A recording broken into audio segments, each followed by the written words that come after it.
Hi, friends. This is your pal Scott Garibay,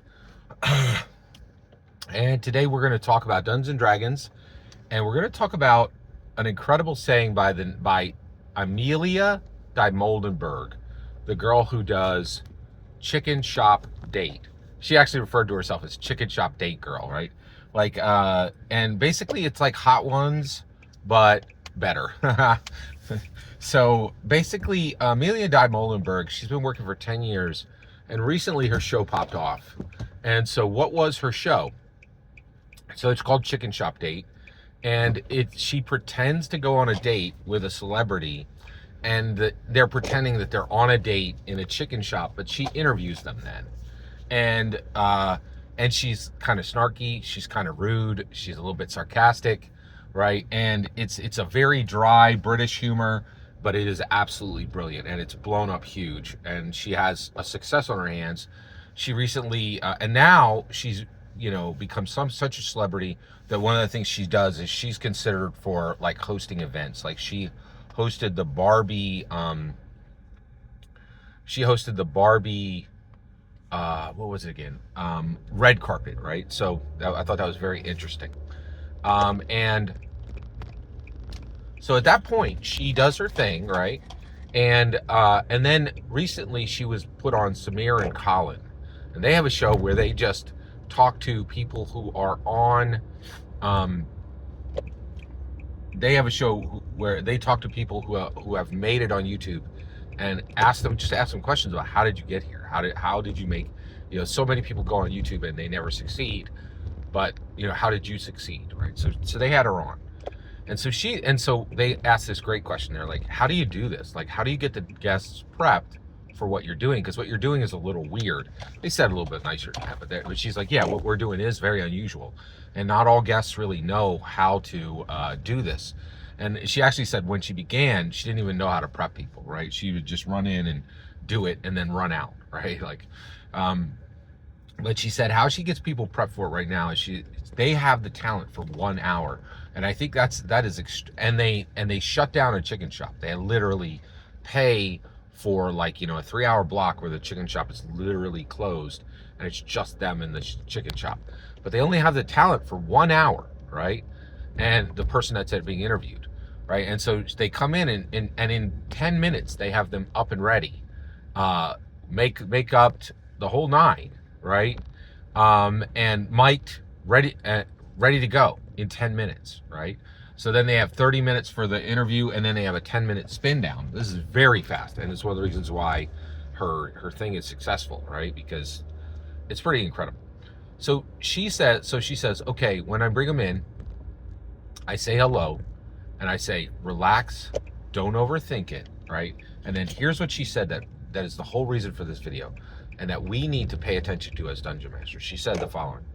She said, I'm going to give it to you so you can give it back, right? And what she's saying is you don't need to prepare anything. You don't need to like try to be interesting. We're here. There's a ball, and we're going to pass it back and forth, right?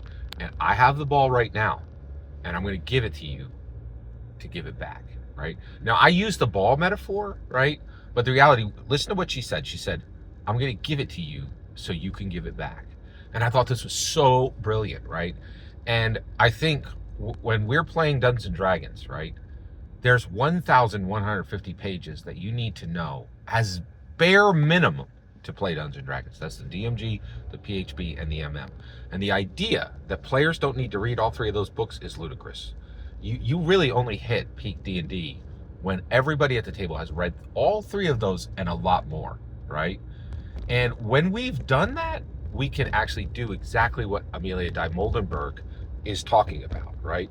The Dungeon Master comes in, they have just part of the framework of a story, and then they pass it, right? And they're like, hey, you're in Phandalin, and you're in the Stonehill Inn, and one guy, a bunch of woodcutters are laughing at this one guy because he's saying that he saw a deer on fire in the middle of the woods, but the deer wasn't startled and wasn't in pain. And they're like, well, clearly you've been drinking too much, right?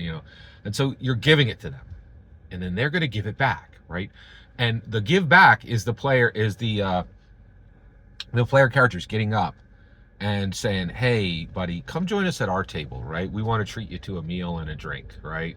And then the players start asking, hey, tell us about this, right?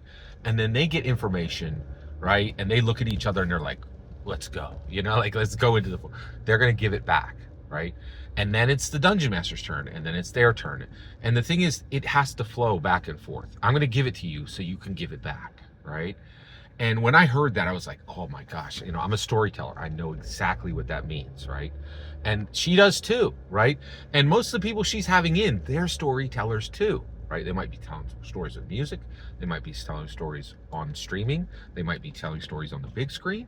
They might be telling stories on novels. They might be telling stories in comic books, right?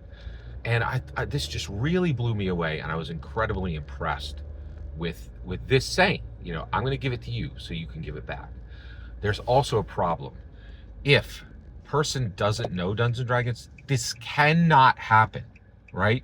This cannot happen the first time a person sits down. And the reason why is the rules for Dungeons and Dragons are too prohibitive, right?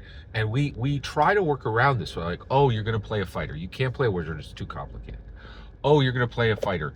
Just tell me what you do. I'll do all the additions for you. No new person can actually do the math of Dungeons and Dragons, right? Right out of the gate, you're like, okay, you're rolling for a 15. You have a +3 from your strength, and they're like, wait, why do I have a +3? It says I have a 16, right?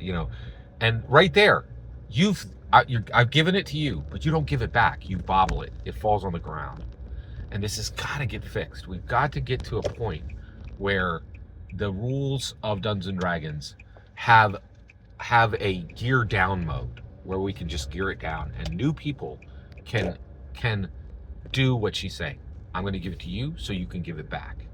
Every single word you just heard in this video is my humble opinion. Nothing more, nothing less. The important part is when I get to hear your humble opinion, when you get in the comments and send your traffic. Please consider like, subscribing, and have a fetch millennium.